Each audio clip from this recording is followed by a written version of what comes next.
Bonjour, je suis Mohamed Kese Traore, je suis consulting barakela doye, précisément Tax Solution. Tax Solution est agence de même demsenu deme ka wa kalanko suivi ke. Voilà, donc ambe baraina abe kalu chamambo. Et là vraiment demsenu niveau be ga yelen parce que Tax Solution est famille abato demsenu ani demseni somoro an bébé se ka den suivi aga résultat scolaire là depuis bara damne an be ka kunna woloni wasa dron ne soro parce que mo be ga en rapprocher kan solliciter femme befe be ga afoko vraiment an ga bara in akafsa Mohamed de na initiative Mali be je crois que aller de kera mo folo e mi ni ke wale ke Mali là et on ne trouve que des encouragements. Moi, je encourager drone. Inch'Allah, amena ko chaman ke tuguni ñogon fait. Voilà, merci. Bonjour. Moi, je réponds au nom de Mohamed Kese Traore. Je suis responsable commercial à T-Consulting depuis mars 2018. Mais avant que je ne vienne à T-Consulting, c'était d'abord le nom de l'entreprise, c'était Cofisc. Et on évoluait uniquement dans la fiscalité. Mais au fil des ans, à travers les besoins des clients, etc., on évolue dans plusieurs domaines maintenant, dans le marketing,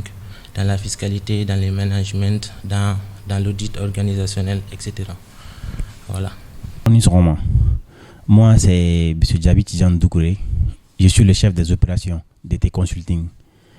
Bon, Neni Mohamed Bebara on fait bi.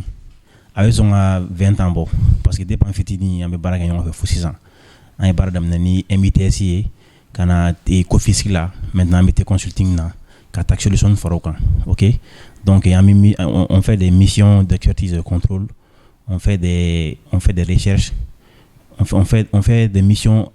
au Mali et à l'international. Donc il moment dirait moi comme ça, moi me do bara courage bala, avec barake, wakati be, ina mana jega barake chuo, et les seka jo mate jo. Donc c'est pour cela que dépend fitini baraka ñoo fe gana c'est bima amati ke ñogona ni mo shika haketa fe au contraire ni ega hake matali fa lega hakete tif lega hakete to mo fe donc vraiment am bara la bolo bi ani sonjale ndo ani condition mun kanga avant la condition na avant la ta formation na avant la ta mission na Malila Ghana Dakar ainsi de suite antara en re be solution jamana chaman ke mo mission na parce qu'il est sollicité au Mali et à l'international aussi. Donc, je peux témoigner de Dauma. Merci. Ok, Mohamed Kako là, c'est vrai que tout le temps avec mon précipité et tout le temps barabé. Tu ne peux même pas te reposer souvent, mais ça m'a vraiment permis de comprendre beaucoup de choses. Expérience qui m'a venu là, c'est à travers le travail de Mohamed. En travaillant pour Mohamed, une expérience qui passe trop, voilà. Et puis j'ai été dans beaucoup de pays à cause de Mohamed. Et à Darana quoi. Mission d'Orenana, moi je me sentais même pas capable de les faire, mais Mohamed il a eu confiance en moi. En Tara, on fait, ça s'est très bien passé. Pression couverte qu'à Damnena, mais il m'a mis à l'aise, voilà. Donc ne fait un barré femme Mohamed Barala quoi.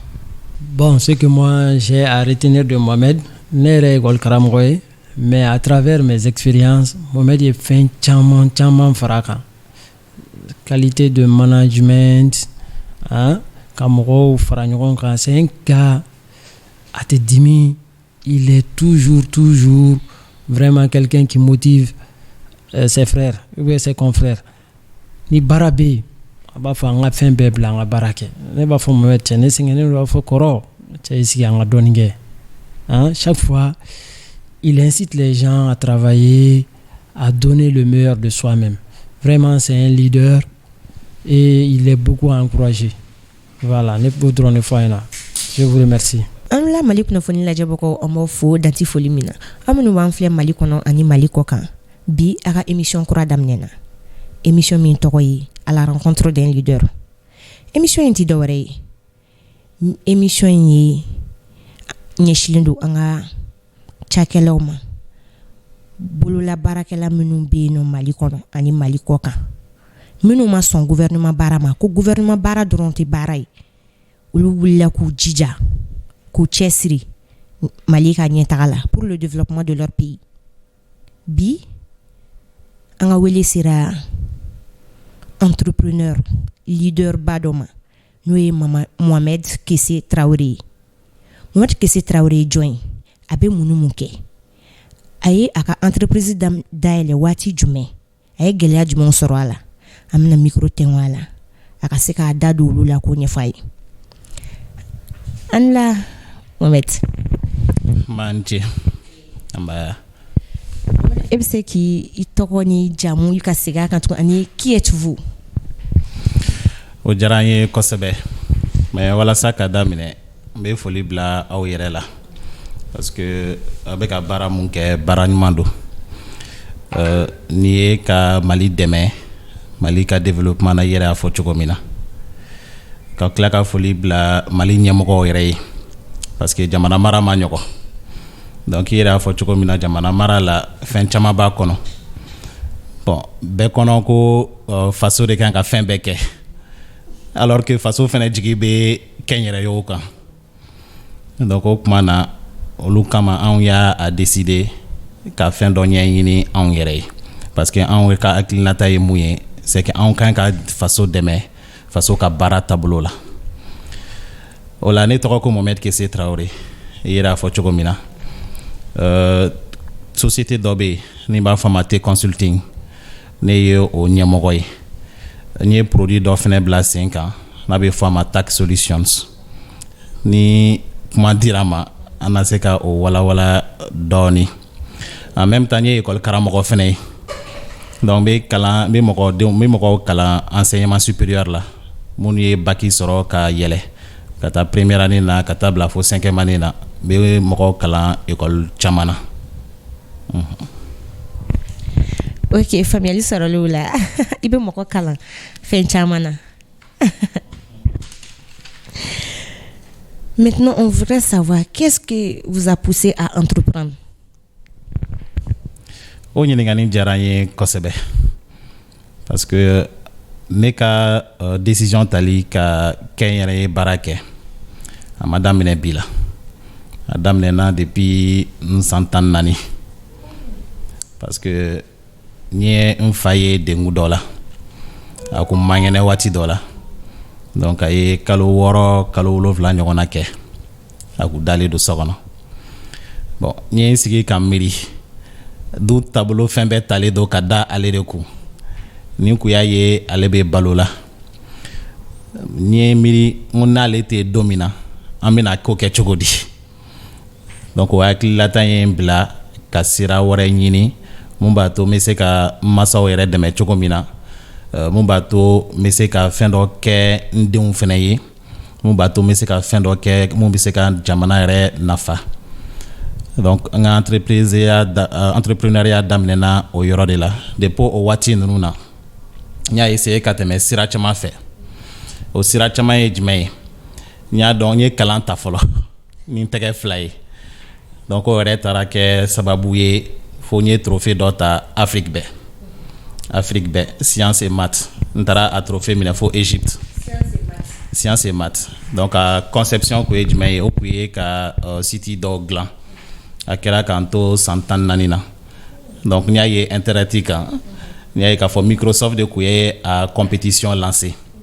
donc a diyara n ye ka don a la n donna la ten bon n yɛrɛ y'a essayé ka fɛn dɔ kɛ ka programmation dɔ kɛ n bɛ fɛn dɔ programmation na n ye yɛrɛ de dege a la internet kan donc ka se ka site dɔ bila sen kan ka mathématique parce que n y'a dɔn k'a fɔ mɔgɔ caman bɛ gɛlɛya sɔrɔ mathématique la donc ne yɛrɛ y'a ye ka sira ɲɔgɔnma don olu kɔrɔ ka sɔrɔ k'o bila site kan mun b'a to mɔgɔw bɛ se ka passer ka olu lajɛ donc o kɛra sababu ye Microsoft mɔgɔw yɛrɛ y'an wele ka taga fo Égypte donc n taara o trophée minɛ Égypte 2007 la o bɔlen kɔfɛ fɛnɛ lycée la n ye hakilina dɔ sɔrɔ parce que n y'a ye k'a fɔ écoledenw u kun bɛ taga dumunifɛnw san donc ne yɛrɛ ye n sigi ka miiri n ye olu ka wariw fara ɲɔgɔn kan nka au lieu que olu k'u déplacer ka taga dumunifɛnw san donc ne yɛrɛ kun bɛ taga o kɛ olu ye n kun bɛ bɛɛ ta fara ɲɔgɔn kan mɔgɔ kelen o mɔgɔ kelen n kun bɛ se ka 50 ou bien 100 minɛ o la fo ka nata kɛ sa n kun bɛ dumuni san yɔrɔ mun na o yɔrɔla mɔgɔw yɛrɛ ye n dɔn donc chaque fois que ni bɛ commande kɛ olu yɛrɛ kun bɛ hamburger kelen ou bien 2 fara n ka commande kan n y'o fɛnɛ faamuya donc ni commande mun kun bɛ yen n'a sɔrɔ hamburger den 10 kan ka san sisan n b'a fɔ u ka hamburger den 8 commande parce que n'o kɛra n b'a dɔn u bɛ den 2 mun fara kan o 2 kun ye ne ta ye ne kun b'o wari fɛnɛ bila n kɔ donc entrepreneuriat daminɛna yen de après finance tilara ka diya n ye donc n y'a décidé k'a fɔ n y'a bila n kunna k'a fɔ n'i bɛ fɛ ka kɛ entrepreneur ye bi in na fɛn minnu ye an faw ni an mɔkɛw sɔrɔ n ko o man ka se ka anw sɔrɔ parce que olu k'u kalannen tɛ donc olu kɔni kun bɛ u ka baara kɛ cogo min na u bɛ wari ta u b'u ka fond de commerce ta k'a don minan na donc ni minan feerela waati mun na u kun bɛ o wari ta ka o don u ka denbaya musaka na mais donc o kama ne ko peut-être il faut que n fɛnɛ k'a ɲini ka dɔn baara minnu bɛ a la entrepreneuriat yɛrɛ a tɛ taga fɛn caman kɔ donc fo ka o fɛn caman ninnu ɲɛɲini ka dɔn donc o tɛ se ka taga ka sɔrɔ ma kalanjan kɛ donc o kama n ye kalanjan kɛ ka se fo master la. I ye kalanjan kɛ ka se fo master la. Master bɛ mɔgɔ caman bolo bi u b'a fɔ ko n bɛna n sigi walasa jamana ka se k'an ta ka baara kɛ mais e y'a kanu ka baara k'i yɛrɛ ye mun na? O fɛnɛ ye ɲininkali diyara n ye kojugu parce que i y'a fɔ cogo min na master bɛ caman bolo donc a bɛ mɔgɔw kɔnɔ ko n'i ye master sɔrɔ dɔrɔn baara bɛ ɲini ka d'i ma mais ne kɔni o ma kɛ ne ka taabolo na ye parce que ne ye n sigi ka miiri k'a lajɛ gouvernement ma tila a yɛrɛ mago la a yɛrɛ kungo la est-ce que gouvernement bɛna se ka fɛn ɲini ka di anw bɛɛ ma wa n'i ye Mali population jateminɛ bi i bɛ taa sɔrɔ anw bɛ taa fo 18 millions 19 bɛrɛ ta jɛ 20 na sinon a bɛ sɔn ka caya ni o yɛrɛ ye bon n'a fɔra ko o 20 minnu bɛ yen ani ministre de l'emploi ko bɛ a kuma na o don na n'i ye o population bɛɛ ta k'a lajɛ i bɛ taa sɔrɔ 100 sara o 100 sara 65 olu ye denmisɛnninw ye minnu bɛ se ka baara kɛ bon o 65 100 sara o 100 sara la n'i ye o jateminɛ 20 na yali o bɛɛ bɛ se ka baara kɛ gouvernement na wa donc o tɛ se ka kɛ et en même temps n y'a ye fɛnɛ k'a fɔ Mali kɔnɔ an minnu sera ka voyager ka taga yɔrɔ wɛrɛw la an y'a ye jamana tɔw bɛ cogo min na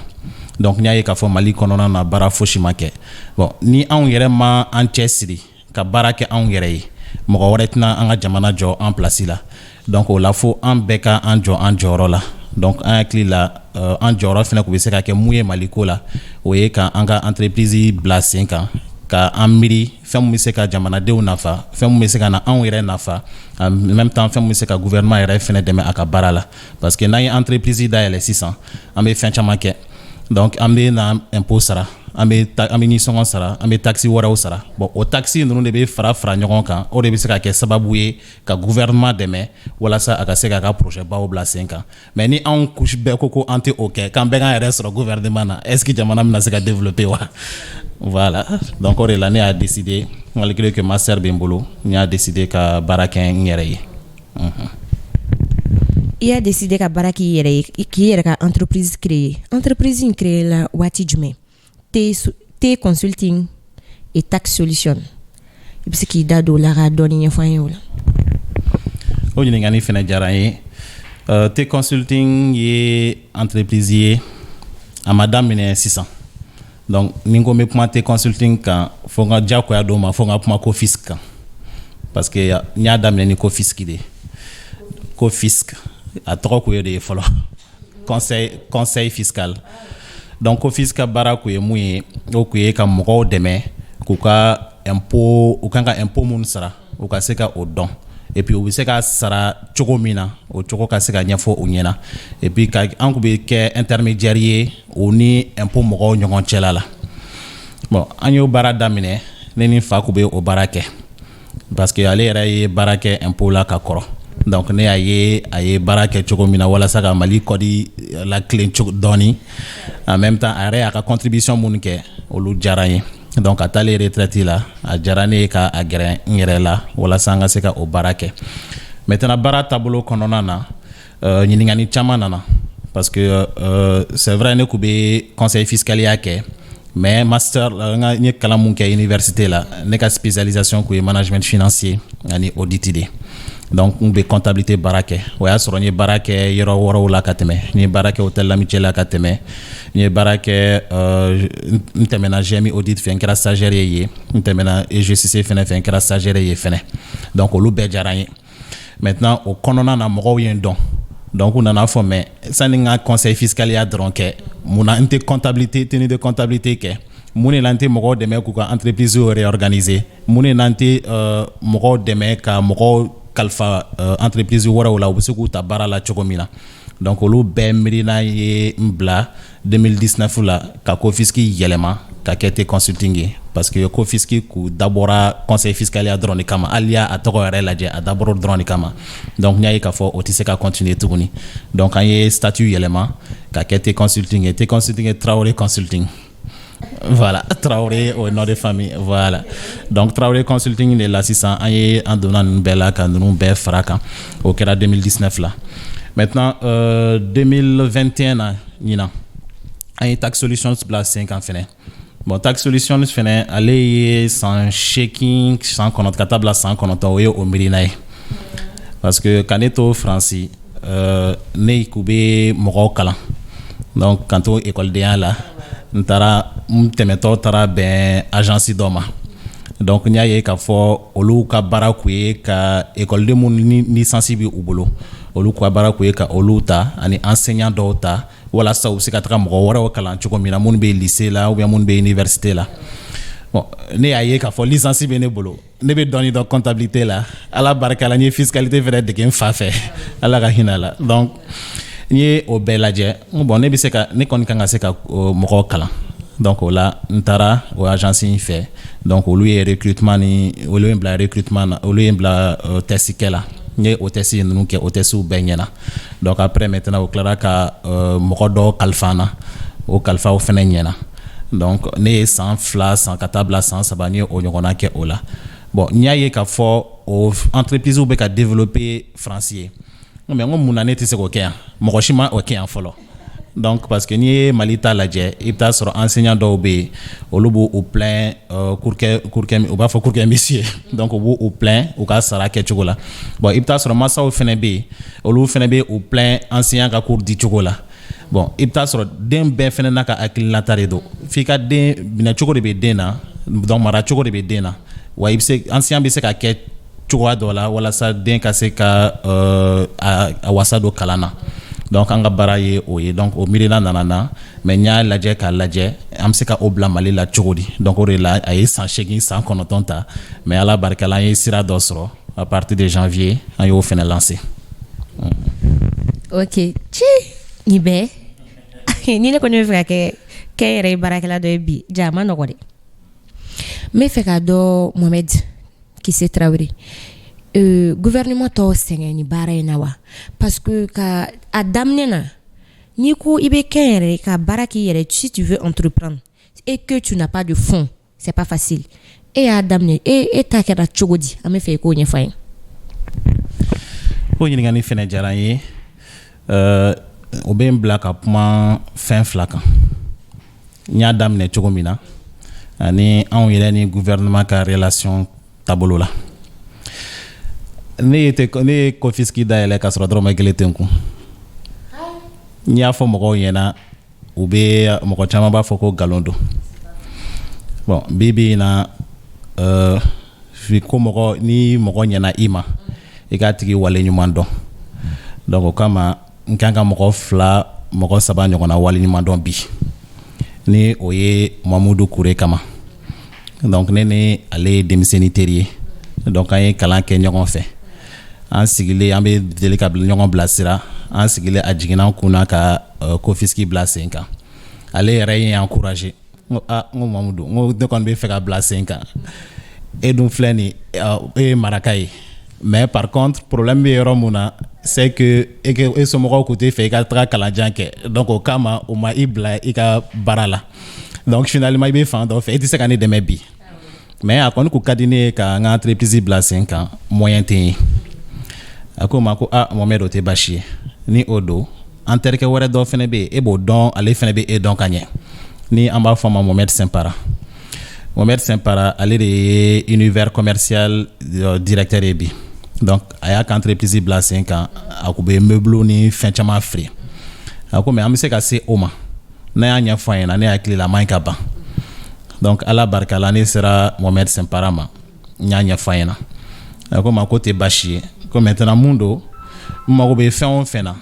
n ka a lisi kɛ ka d'a ma donc ale bɛ minɛnw bila ka na diyan donc n ye n sigi ka miiri n mago tun bɛ meuble minnu na climatiseur minnu parce que conseil fiscal y'a la a tɛ taga olu kɔ ani fontaine ninnu n y'a lisi bɛɛ kɛ ka d'a ma a bɛnna miliyɔn caman ma a ko ma ko ok ko problème t'a la k'a b'a bila ka na diyan n ko Mohamed n ko wari tɛ n bolo ka sara sisan dɛ an k'o fɛnɛ fɔ ka d'a kan parce que fɛn kura don ne bɛna wuli de ka taga mɔgɔw ɲini ka taga marché ɲini bon marché fɛnɛ sɔrɔli mɔgɔ tɛ o sɔrɔ waati dɔn mais ni kɔni presseli tɛ a kɛra cogo o cogo n b'i ka wari sara a jɛna n'a ye a ko Mohamed a sara ye cogo min ka di ye parce que n dali don i la n b'a dɔn fɛnɛ k'a fɔ i ka entreprise bɛ marché depuis école la i ye sɛbɛ sira ta donc o sɛbɛ sira in kama diyagoya don an ma an fɛnɛ ka se ka i dɛmɛ effectivement a ye minɛnw bɛɛ bila ka na o y'a sɔrɔ ne yɛrɛ tun bɛ cours di université fɛnɛ na donc n nana n y'a ye k'a fɔ université dɔ tun bɛ yen a bɛ fɔ a ma ko intelligentsia donc bâtiment dɔ tun bɛ olu bolo n nana discuter ni olu ye olu tun bɛ fɛ k'u ka partie dɔ bila location na donc o jɛna n'a ye k'a di ne ma location na et après ni directeur fɛnɛ tilara ka bɛn a la tuguni o fɛnɛ ko ma comme ne ye denmisɛnnin ye n bɛ ka baara daminɛ sisan donc ne yɛrɛ bɛ cours di fɛnɛ donc sani k'a fɔ n bɛ loyer sara kalo o kalo donc n ka se ka cours di ale ka yɔrɔ la siɲɛ kelen o période kɔnɔna na donc o kɛra n sera ka Kofiski bila sen kan ten donc ne kɔni ne y'a daminɛ ka sɔrɔ wari tɛ n bolo maintenant filanan ye mun ye i ye ɲininkali mun kɛ ani gouvernement ka baara o fɛnɛ ɲininkali diyara n ye kosɛbɛ parce que bi bi in na denmisɛnninw ka jɛkulu kɛnyɛrɛye jɛkulu mun bɛ Mali la bi n'an b'a fɔ ma OJEP organisation des jeunes patrons ala barika la n y'a dɔgɔkun 2 ka taa bila dɔgɔkun 3 la ne kɛra président ka dakan 3nan ye donc o jɛkulu kɔnɔna na an ni gouvernement bɛ sigi an bɛ fɛn caman fɔ donc hali mois de juin yɛrɛ la début juin na an ni gouvernement y'an sigi an ye mɔgɔ caman nana ministère des investissements k'u bɛ yen partenaire wɛrɛw k'u bɛ yen fonds de garantie k'u bɛ yen union européenne yɛrɛ bɛ anw dɛmɛ o baara la banque mondiale fɛnɛ bɛ an dɛmɛ o baara la donc olu baara ninnu bɛɛ de bɛ kɛ sababu ye an b'a lajɛ an bɛ se ka ɲɔgɔn dɛmɛ cogo min na walasa entrepreneuriat bɛ se ka taga ɲɛfɛ an ye gɛlɛya minnu sɔrɔ a la an bɛ mɔgɔw wele u ka na u ka dɔ fɔ an ɲɛna o la wa an bɛɛ faralen ɲɔgɔn kan an bɛ se ka solution jumɛn sɔrɔ o la donc an bɛ o baara de kɛ OJEP kɔnɔna na ala barika la OJEP bɛ bi depuis 2017 la fo ka na taga bila sisan wa san o san an bɛ o baara kɛ hali ɲinan ta yɛrɛ la Maroc ambassadeur ka représentant k'u bɛ yen union européenne ka représentant k'u bɛ yen gouvernement ka représentant caman k'u bɛ yen wa baara mun bɔra o la fɛnɛ an ye o jaabi ta k'a di olu ma donc o fɛnɛ bɛ miirina kɛ ni o ye walasa k'a lajɛ donc OJEP ka baara kɔnɔna fɛnɛ na an kun y'a laɲini dɔ kɛ gouvernement fɛ walasa u ka ministère de l'entrepreneuriat bila sen kan o sera ka kɛ an y'o sɔrɔ je crois que an y'a sɔrɔ 2018 la après gouvernement mun tɛmɛna olu y'a bɔ yen bon ni gouvernement mun sigila ni sen tuguni an y'a sɔrɔ tuguni donc o bɛɛ ye ala tanu ye o bɛɛ ye ka yira k'a fɔ an ni gouvernement bɛ baara kɛ ɲɔgɔn fɛ wa an tɛ siran impôt fɛnɛ ye an y'a fɔ an ye impôt mɔgɔw wele olu yɛrɛ ye anw bilasira olu yɛrɛ ko ni fɛn o fɛn bɛ bi in na an ka o wele u b'an ladɔnniya u bɛ se k'an dɛmɛ an ka baara la cogo min na u b'an dɛmɛ ten donc o bɛɛ ye ka yira k'a fɔ bɛn bɛ an ni gouvernement cɛ bi tabarikala. ok Mohamed an bɛ fɛ k'a dɔn mɔgɔ joli b'i bolo bi baara la i bɛ mɔgɔ joli employé la an bɛ don min na ko bi. bon n bɛ mɔgɔ mun employé en fait a bɛ dépend. Emploi direct, an bɛ fɛn dɔw bɛ an b'a fɔ ma emploi direct dɔw fɛnɛ bɛ an b'a fɔ ma emploi indirect emploi direct ye mɔgɔ minnu bɛ baara kɛ n bolo sisan kudayi donc o ye emploi direct ye bon n'i ye o mɔgɔw ta o bɛ taga bila mɔgɔ 10 ɲɔgɔn na bon emploi indirect o ye mɔgɔ minnu bɛ yen ni u tɛ baara kɛ ne fɛ directement mais i bɛ taa sɔrɔ an sababuya la u bɛ se ka baara wɛrɛ sɔrɔ i n'a fɔ n bɛ tax solution ta o la bon n'i y'o jateminɛ tax solution ta la a bɛ se ka taga mɔgɔ 100 ɲɔgɔn na parce que ne y'a fɔ cogo min na ekɔlidenw an bɛ ekɔlidenw dɔw de ta licence bɛ minnu bolo donc a domaine ka ca dɔw ta bɛ se ka kɛ marketing ye dɔw ta bɛ se ka kɛ finance ye comme dɔw yɛrɛ ta bɛ se ka kɛ éducation ye an b'a ta yɔrɔ caman na donc an b'a lajɛ ka olu de former sisan mɔgɔw kalan cogo la donc ni olu formera sisan an bɛ sɔrɔ ka olu de bila ka taga du kɔnɔnaw la walasa u ka taga mɔgɔw enseigner parce que o ye an fɛnɛ ka contribution ye walasa ka chômage kɛlɛ o y'an ka contribution ka chômage kɛlɛ donc o bɛ kɛ sababu ye depuis o waati ninnu na olu yɛrɛ b'a yira k'a fɔ u bɛ se ka fɛn dɔ kɛ u yɛrɛ ye k'a sɔrɔ u ma gulon u masaw la k'u ka kalan sara donc parce que n'i y'a jate minɛ u bɛ wari fitinin mun sɔrɔ fitinin dɔw mɛ a ka ca ne yɛrɛ fɛnɛ bɛ buruburunin mun sɔrɔ o la fitinin dɔw mɛ a bɛ fɛn dɔ ɲɛ an fɛnɛ ye donc a bɛ kɛ sababu ye walasa ka u kisi violence ma k'u kisi délinquance ma k'u kisi fɛn caman ma o fɛnɛ ye an fɛnɛ ka contribution ye faso jɔ la. Ok, faamuyali sɔrɔla nin bɛɛ la. Être entrepreneur c'est pas du tout facile. Maintenant Mohamed, ni ala nana n'a ka na ye ka na kɛ par exemple i nana baara wɛrɛ sɔrɔ gouvernement kɔnɔna na e bɛ nin baara in bila au profit de cela. Gouvernement baara sugu ka ca n'a fɔra ko n ka kɛ fonctionnaire ye bi na kɔni ayi n tɛ se ka sɔn parce que o b'a yira k'a fɔ n'i sɔnna fonctionnaire ma o b'a yira k'a fɔ i ko bɛ ka mun kɛ o nafa de tun tɛ o la. Bon bibi na ne bɛ n ka baara nafa dɔn n yɛrɛ ye n b'a nafa dɔn n ka baarakɛlaw ye n b'a nafa dɔn ni minnu bɛ baara kɛ ɲɔgɔn fɛ n ka clients ni n ka fournisseurs bɛɛ ye donc n tɛ se ka olu si jafa mais n'a sɔrɔ ministeriya kɔni dɔn tɛ baw ma dɛ parce que ministeriya fɛnɛ na o bɛ se ka kɛ sababu ye an yɛrɛ bɛ se ka orientation wɛrɛ di entrepreneuriat la an bɛ fɛn caman dɔn fɛnɛ ka tɛmɛ gouvernement kan parce que gouvernement fonctionnaire ninnu bɛ yen olu kɔni olu bɛ gouvernement baara dɔn mais u bolo tɛ baara yɛrɛ la entreprise baara la bon an minnu bolo bɛ entreprise baara la i y'a fɔ cogo min na gɛlɛya minnu b'a kɔnɔ an b'a dɔn donc ɲɔgɔnya jumɛn bɛ se ka kɛ sababu ye walasa entrepreneur yɛrɛ bɛ se ka yiriwa cogo min na walasa jamana yɛrɛ bɛ se ka sankɔrɔta cogo min na anw fɛnɛ b'o baara dɔn ka tɛmɛ o kan donc o kama an tɛ se ka ban ma. Ok, faamuyali sɔrɔ olu la mais Mohamed depuis an ye kuma daminɛ gɛlɛya e ye gɛlɛya minnu sɔrɔ i y'i da don dɔɔnin na k'o ɲɛfɔ min ye a la wariko ye a daminɛ na wari i m'a daminɛ ni wari ye i dɛmɛna de maintenant an bɛ fɛ n bɛna question fila de poser i da don gɛlɛya kuruba damadama na k'o fɔ an ye entrepreneuriat in kɔnɔna na ani i bɛ tila ka conseil di minnu bɛ fɛ dɔw bɛ k'an filɛ u bɛ fɛ ka diplôme b'u bolo comme toi master b'u bolo doctorat b'u bolo mais baara tɛ yen surtout n'i taara kalan kɛ kɔ kan ka na i bɛna i sigi de dɔw fana b'a préférer ka to yen nɔ maintenant e bɛ se ka conseil jumɛn de di olu ma ani mɔgɔ wɛrɛw minnu bɛ fɛ ka les jeunes qui veulent entreprendre e ka conseil ye jumɛn ye k'a d'u ma. O ɲininkali diyara n ye conseil mun bɛ ne bolo ka di n'i bɛ fɛ ka kɛ kɛnyɛrɛ ye ani sunɔgɔ tɛ bɛn b'o fɔ n y'a fɔ siɲɛ kelen n y'a fɔ siɲɛ fila n bɛna fɔ siɲɛ sabanan fɛnɛ na ni sunɔgɔ tɛ bɛn fo k'i cɛ siri parce que an ɲɛ bɛ mɔgɔba ninnu fɛn fɛn na nin mun a marchera mɔgɔ fɛn fɛn bolo i bɛ taa sɔrɔ o bɛɛ tɛmɛna gɛlɛya dɔ fɛ waati dɔ la donc mais an denmisɛnnin ninnu an bɛ fɛ ka kɛ n ye fɛn dɔ lamɛn kunun a tigi bɛ k'a fɔ journaliste dɔ de ko don a tigi bɛ k'a fɔ ko denmisɛnnin ninnu sisan k'u bɛ bange lundi o bɛ fɛ ka kɛ fɛn ye tarata ko n'o kɛra k'i bɛ sa araba donc a n'a kɔrɔ bɛ ɲɔgɔn na en fait ka entreprise dayɛlɛ a tɛ kɛ sisan ko tɛ k'a fɔ fɛn jiginna n kun na an ma se ka baara sɔrɔ o de kama n bɛ ka entreprise dayɛlɛ non ne b'a fɔ tubabukan na l'entrepreneuriat ne doit pas être une éventualité ça doit être un choix. N bɔra université damadɔni na kɔsani na n ye conférence dɔ animé o la donc entrepreneuriat fo a kanu yɛrɛ de ka k'i la n'i ka baara kanu bɛ i la i bɛ ka fɛn mun kɛ n'a kanu bɛ i la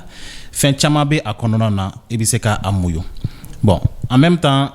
jeunes fɛnɛ problème mun bɛ jeunes la master bɛ minnu bolo n bɛ deli ka o fɛnɛ exemple ta n'i ko dɔw ma sisan k'u ka taga sɛnɛ kɛ master b'u bolo o b'a fɔ ko k'i y'o neni bon alors que neni tɛ sɛnɛ n'a kɛcogo de don i bɛ taa sɔrɔ sɛnɛkɛla dɔ bɛ ale ma kalan mais ale kɔni bɛ ka sɛnɛ kɛ bon e mun kalan na e bɛ entreprise kɛ taabolo ɲɛ dɔn e be comptabilité dɔn e be marketing kɛ cogo dɔn bon ni e nana e ni o mana se ka baara kɛ ɲɔgɔn fɛ sisan o be se ka kɛ sababu ye a fila faralen ɲɔgɔn kan ou bien ani mɔgɔ wɛrɛw faralen ɲɔgɔn kan o be se ka fɛn caman wɛrɛ lase aw bɛɛ lajɛlen ma donc mais o tɛ taga fo gɛlɛya dɔw be yen fo o gɛlɛya ka i ka se ka o gɛlɛya supporter i ka se ka a muyu walasa i ka se ka kɛ fɛn ye i ka entreprise ka se ka marcher i bolo donc ne yɛrɛ fɛnɛ t'a la o gɛlɛya nana parce que i yɛrɛ a fɔ cogo min na ne ye denmisɛnnin ye ne y'a da ne ye cours daminɛ ne ye cours dili daminɛ k'an to n san 23 la bon n'i y'o jate minɛ après n'i taara entreprise ba dɔw la ne taara entreprise ba caman na mɔgɔw b'i lajɛ u b'a fɔ e yɛrɛ denmisɛnnintɔ e bɛna se ka mun conseil de di anw ma dɔw yɛrɛ bɛ yen o t'i lajɛ yɛrɛ dɔw yɛrɛ bɛ yen i bɛ taga i b'i ka offre de service bila ou i yɛrɛ jɔlen ɲɛna o b'a ta ka fili ɲama na i yɛrɛ jɔlen ɲɛna bon maintenant ni e ko k'i bɛ o bɛɛ kɛ dimi ye o dɔrɔn ka olu kama ko e bɛ i décourager i ka fɛn na ça veut dire k'i ka baara kanu kun t'i kɔnɔ donc f'i ka se ka o muɲu i ka se ka i yɛrɛ ɲininka kun jumɛn na nin tigi ye n ka dossier bila ɲama kɔnɔna na kun jumɛn na nin tigi a bɛ ka nin kuma fɔ mais e bɛ se ka fɛn jumɛn de kɛ k'a la convaincre tuguni donc an tɛmɛna o sira fɛ c'est pour cette raison a daminɛ na a ma ɲɔgɔn hali dɔɔni an ye san 1 kɛ an kun bɛ tibi tabɔ la an ye san 2 kɛ o la mais tabarikala bi in na an sera ka sira sɔrɔ hali ni coronavirus jora an ka activité kan dɔɔni parce que an bɛ mɔgɔ minnu conseiller ni coronavirus jora olu ka activité kan jagoya don a bɛ jouer anw fɛnɛ ka activité kan bon o yɛrɛ kɛra sababu yɛrɛ fɛnɛ ye te consulting fɛnɛ na an bɛ mɔgɔw dɛmɛ ka u ka entreprise redresser donc n'a sɔrɔ minnu ka entreprise jɛngɛtɔ don an bɛ se ka olu dɛmɛ k'u ka entreprise dresser conseil minnu bɛ an bolo ladilikan minnu b'an bolo ka lase u ma an b'o fɛnɛ lase u ma o fɛnɛ y'an ka baara dɔ ye comme an bɛ mɔgɔw fɛnɛ placer cogo min na i bɛ taa sɔrɔ dɔw fɛnɛ bɛ yen olu tɛ fɛ ka entreprise yɛrɛ olu tɛ fɛ ka entreprenariat yɛrɛ kɛ olu bɛ fɛ ka baara kɛ mɔgɔ wɛrɛw de ye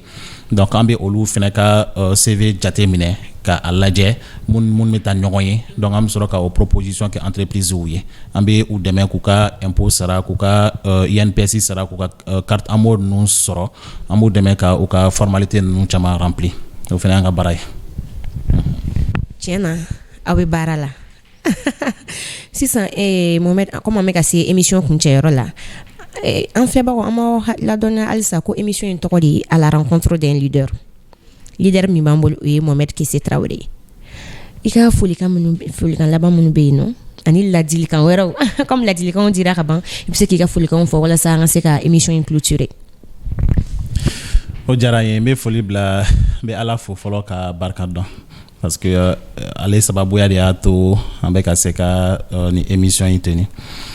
bɔlen fɛnɛ n bɛ foli bila n fa la Ala ka hinɛ a la a tɛ diɲɛ bi mais n'a sɔrɔ a kun bɛ yan ni émission in kun bɛ diya ye kosɛbɛ Ala ka hinɛ a la Ala ka da ni silamɛ suw bɛɛ dayɔrɔ sumaya n bɛ foli bila n ba fɛnɛ na parce que n'i y'a ye an bɛ se fo ni niveau la a dépendant olu ka mara la donc n'a sɔrɔ olu ka mara kun tɛ an kun tɛna se ka se ni niveau la ka foli bila n kɔrɔ ni n dɔgɔninw bɛɛ ye donc parce que olu bɛɛ fɛnɛ jɛra ka n dɛmɛ n ka baara la n tɛ se ka a laban fɛnɛ ka sɔrɔ ma n ka école karamɔgɔw parce que n'i yɛrɛ ye hali ni bɛ tax solution ko kuma fɔ c'est parce que ne n'olu donna ɲɔgɔn na bon bi in na n'i ye ne ni n ka école karamɔgɔ dɔw ye i b'a fɔ ko an bɛɛ ye génération kelen ye ka sɔrɔ o ka kɔrɔ ni ye donc parce que u ma barrière don an ɲɔgɔn cɛ donc n bɛ foli bila o fɛnɛ na n bɛ foli bila OJEP fɛnɛ na organisation des jeunes patrons parce que comme n y'a fɔ cogo min na o jɛkulu kɔnɔna na an bɛ ka se ka ko caman fɛnɛ kɛ ni ɲɔgɔn ye ka foli bila aw journalistes yɛrɛ la parce que a ka baara fɛnɛ ma ɲɔgɔn ka aw déplacer ka taga yɔrɔ caman na surtout bibi in na san kun bɛ ka na donc n b'a dɔn k'a fɔ a ma ɲɔgɔn ka foli bila jamana président na ani ministres bɛɛ lajɛlen u ka baara ma ɲɔgɔn ni waati in na u ka baara ma ɲɔgɔn hali dɔɔni Mali marali a ma ɲɔgɔn donc o ni foli ka kan ka foli bila sɔrɔsiw fɛnɛ na parce que an bɛ jamana mun kɔnɔ bi an bɛ ka paix ni sécurité de ɲini bon o paix ni sécurité tɛ se ka sɔrɔ cogoya si la ka sɔrɔ olu sɔrɔsiw tɛ kɛlɛ ɲɛfɛ n'i y'a ye an b'an da ka sunɔgɔ bi n'i y'a ye an bɛ an hakili latigɛ k'an ka baara kɛ c'est parce que olu de bɛ ka an lakisi k'an lakana donc ka tila ka foli bila jamanadenw bɛɛ lajɛlen la foli mun tɛ ban donc foli tɛ se ka ban mais an bɛ se ka a dan nin na n ka foli bɛ bɛɛ lajɛlen ye. De rien. En balma MaliKunafoni lajɛbagaw aw bɔra ka Mohamed Kese Traore lamɛn. C'est un jeune entrepreneur qui travaille dans le monde de la fiscalité. Aka entreprise tɔgɔ T Consulting et Tax Solution. Bibi na Mohamed sera ka réalisation caman kɛ. A daminɛ ma nɔgɔya. Mais bi a ko bi ka fisa. O ni gouvernement cɛ ka fisa. An bɛ dugawu kɛ halisa Ala ka Mohamed bolo mɛn a ka baara la. Merci. An balima MaliKunafoni lajɛbagaw an bɔra ka Mohamed Kese Traore lamɛn. A bɔra k'a ka gɛlɛyaw fɔ an ye ani a ye avantage minnu sɔrɔ a ka baara kɔnɔna na. A ko entrepreneuriat, il faut que ça soit un choix. C'est pas parce que ma baara sɔrɔ n bɛ fɛ ka kɛ entrepreneur ye. A kanu ka k'i la fɔlɔ de. O kuma na a ka baara kanu tun b'a la, a ka baara kanu b'a la, o de la a sera ka ɲɛ sɔrɔ.